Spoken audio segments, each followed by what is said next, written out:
Cara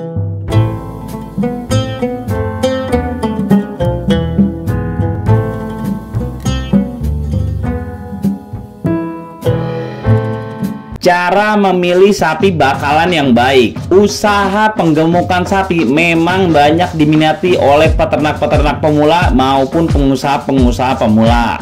Periode perputaran uangnya dan keuntungannya memang jauh lebih tinggi dan pasarnya pun terbuka luas, menjadikan usaha penggemukan ini menjadi bisnis yang menggiurkan.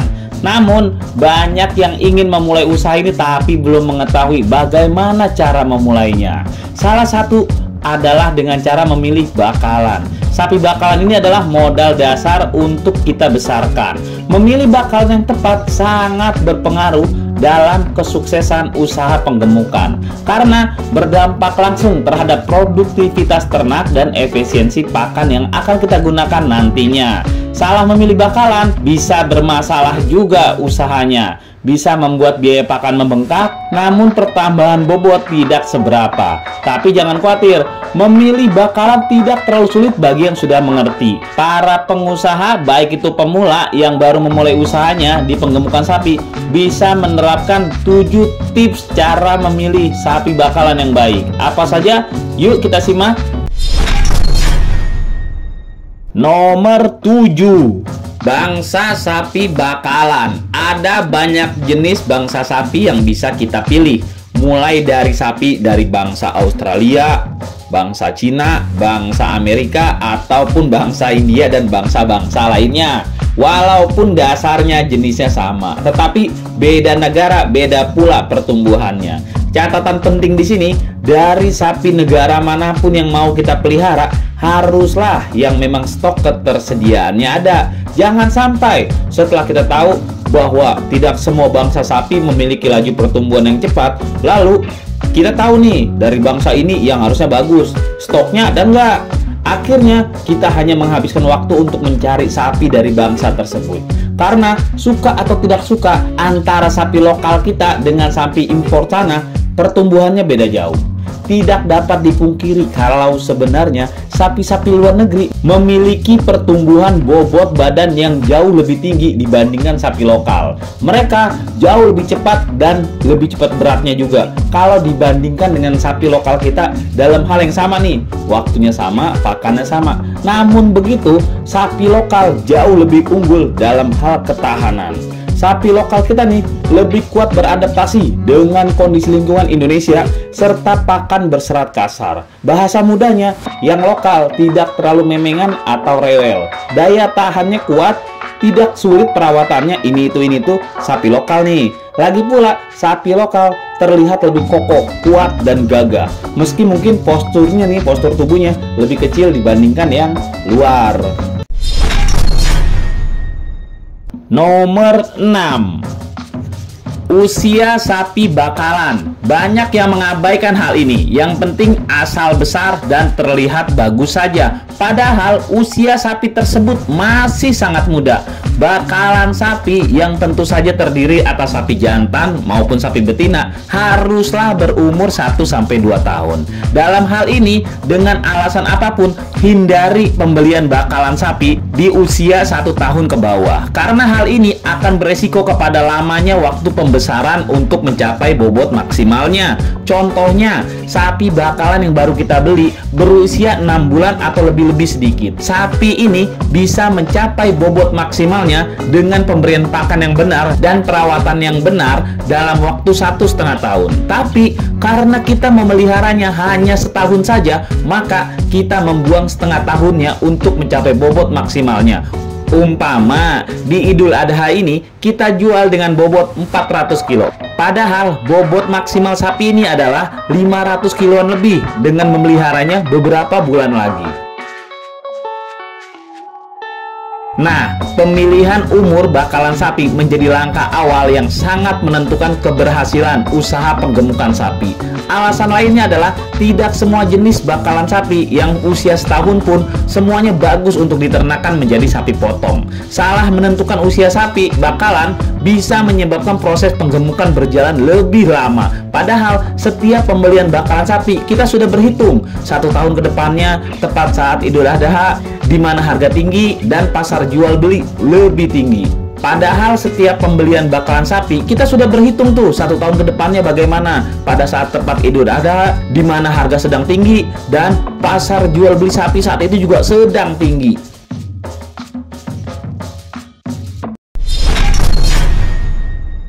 Nomor 5. Waktu pembelian bibit bakalan sapi. Hal yang penting ketika kita ingin membeli bakalan sapi adalah tentang waktu memilih yang tepat. Kapan kita waktu membeli bakalan sapi? Seperti yang kita ketahui, ada beberapa alasan mengapa peternak membeli bakalan sapi. Bisa jadi karena baru ingin memulai usahanya untuk yang mau ternak sapi, atau stok sapi bakalannya emang udah kosong di kandangnya. Atau bisa juga cuma sekedar ingin nambah stok buat bakalan sapi yang ada. Bagi sebagian peternak, terlebih yang masih pemula nih, membeli bakalan sapi tentunya bukan hal yang mudah dan tidak bisa terburu-buru. Apalagi bakalan sapi bukanlah hewan yang harganya murah gitu. Itu udah harga mahal, pasti jutaan. Untuk mengetahui waktu membeli bakalan sapi yang tepat, sebisa mungkin kita menghindari saat-saat permintaan bakalan sapi tinggi. Seperti halnya nih, waktu baru habis Idul Adha, baru habis Lebaran Haji. Pada momen tersebut, kemungkinan para peternak banyak yang membutuhkan bakalan sapi baru untuk mengisi kekosongan kandang sapi mereka, karena sapi mereka habis dijual menjadi sapi potong di Idul Adha sebagai hewan kurban. Ketika permintaan bakalan tinggi, bakalan sapi tinggi nih, permintaannya tinggi, namun suplainya terbatas, biasanya akan menyebabkan harga bakalan sapi ini tinggi atau naik drastis. Dalam hal ini nih, jangan terburu-buru, sangat dibutuhkan kesabaran. Jangan asal membeli cepat saja, yang penting kandang terisi dan tinggal konsentrasi di pemeliharaan. Salah membeli, resiko kegagalan cukup tinggi karena target bobot bisa jadi tidak tercapai padahal pakan dan waktu telah terpenuhi dengan baik. Nomor 4. Ukuran tubuh sapi bakalan. Terkadang saat membeli sesuatu, siapapun maunya gede dan murah. Tapi hal ini tidak berlaku di sapi bakalan. Walaupun konsep ini sebenarnya tidak semua orang setuju. Setidaknya untuk para pemain sapi bakalan, ini menjadi faktor penting. Sapi bakalan yang akan menjadi modal penggemukan kita ini haruslah bertubuh sedang, tidak kurus dan tidak gemuk. Loh, kenapa pilih yang sedang? Kalau kurus oke lah, kita nggak pilih. Tapi kalau gemuk, bukannya malah lebih bagus buat modal di awal? Pemahaman yang harus menjadi warning dalam hal ini adalah kita harus paham dulu jenis sapi apa yang kita beli. Besar bagus, tapi jenisnya sapi apa? Kalau salah pilih nih, kita salah beli, ini akan berakibat fatal. Dan bukan malah untung, kita malah buntung. Contohnya, kita beli sapi jenis A. Sapi ini batas besarnya hanya di kisaran 300 kilo saja. Beda dengan sapi limosin atau lainnya. Nah, ketika kita membeli sapi A ini, badannya sudah gemuk atau mungkin beratnya sudah mencapai 200 kiloan. Kalau kita besarkan selama setahun, beratnya sudah pasti tidak akan lebih dari 300. Karena memang batas maksimalnya 300 umpama gitu ya. Maka dengan penambahan beberapa puluh kilo selama setahun aja nih, kita sudah pasti rugi waktu. Lebih parahnya lagi, dalam 6 bulan sapi ini sudah mencapai batas maksimal bobotnya. Padahal kita akan memeliharanya selama setahun. Dan dalam 6 bulan terakhir, karena bobotnya sudah maksimal, bobot sapi ini malah turun. Jadilah kita rugi merawat dan rugi memberi pakan. Untuk pemula, usahakan membeli bibit sapi ukuran sedang. Jangan gemuk, jangan kurus. Cari tahu dulu juga nih, sapi jenis apa nih, dan bisa seberapa besar nanti maksimalnya. Nomor 3. Jenis kelamin sapi bakalan. Realitanya, sapi jantan memang memiliki laju pertumbuhan yang lebih cepat dibandingkan sapi betina. Walau dengan perbandingan usia yang sama, pakan yang sama, dan perawatan yang sama, sapi jantan pasti tumbuh melebihi yang sapi betina. Itu sebabnya banyak peternak yang menggunakan sapi jantan untuk dijadikan sebagai sapi potong. Selain bobotnya lebih untung, ketika hari raya kurban pun pasti dicari orang lebih mudah untuk dijual.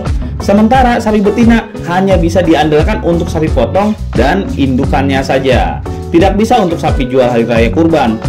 Alhasil orang banyak pun lebih memilih sapi jantan untuk penggemukan. Rekomendasi para peternak sapi manapun di negara kita selalu merekomendasikan pemilihan sapi bakalan sebaiknya berjenis kelamin jantan.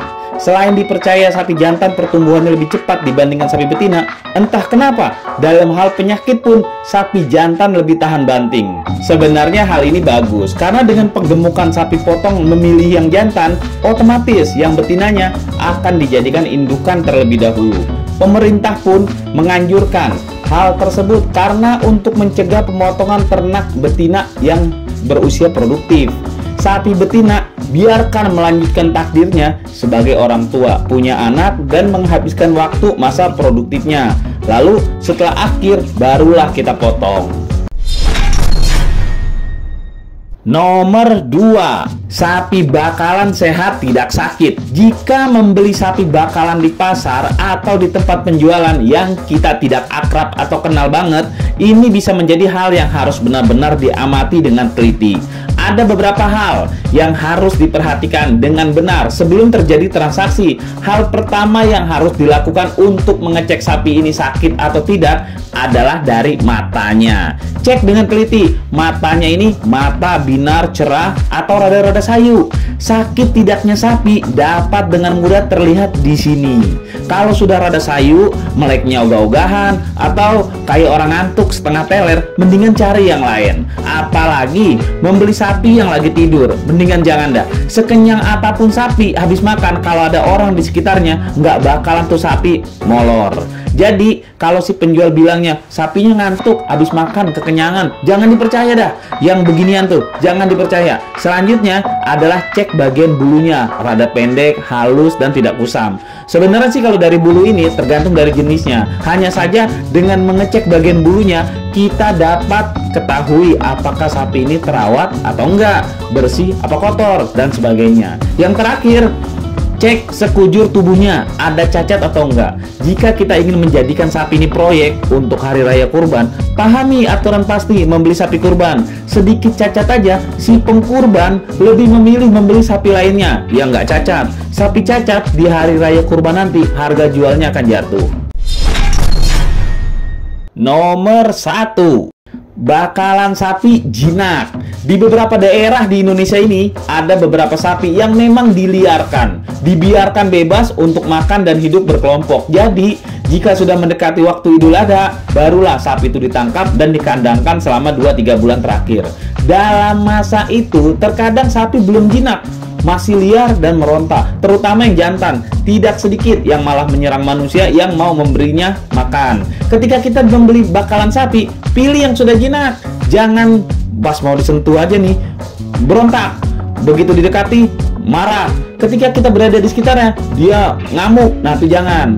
Tapi belilah yang minimal kalau kita deketin tidak berontak. Ketika kita berada di sekitarnya dia tidak ngamuk. Perhatikan bagaimana responsif sapi ini terhadap lingkungan sekitar.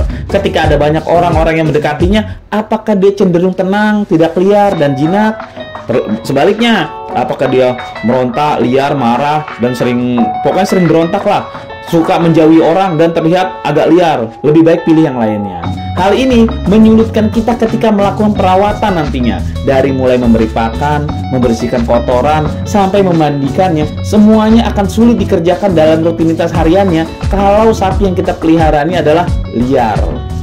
Nah, itulah diskusi kita. Tulis di kolom komentar apa yang kamu pikirkan agar kita bisa mendiskusikannya lagi. Yang belum subscribe, jangan lupa subscribe dan aktifkan lonceng agar channel ini terus terbangun dan kamu menjadi yang pertama mendapatkan pemberitahuan video untuk diskusi-diskusi kita yang lebih seru lagi.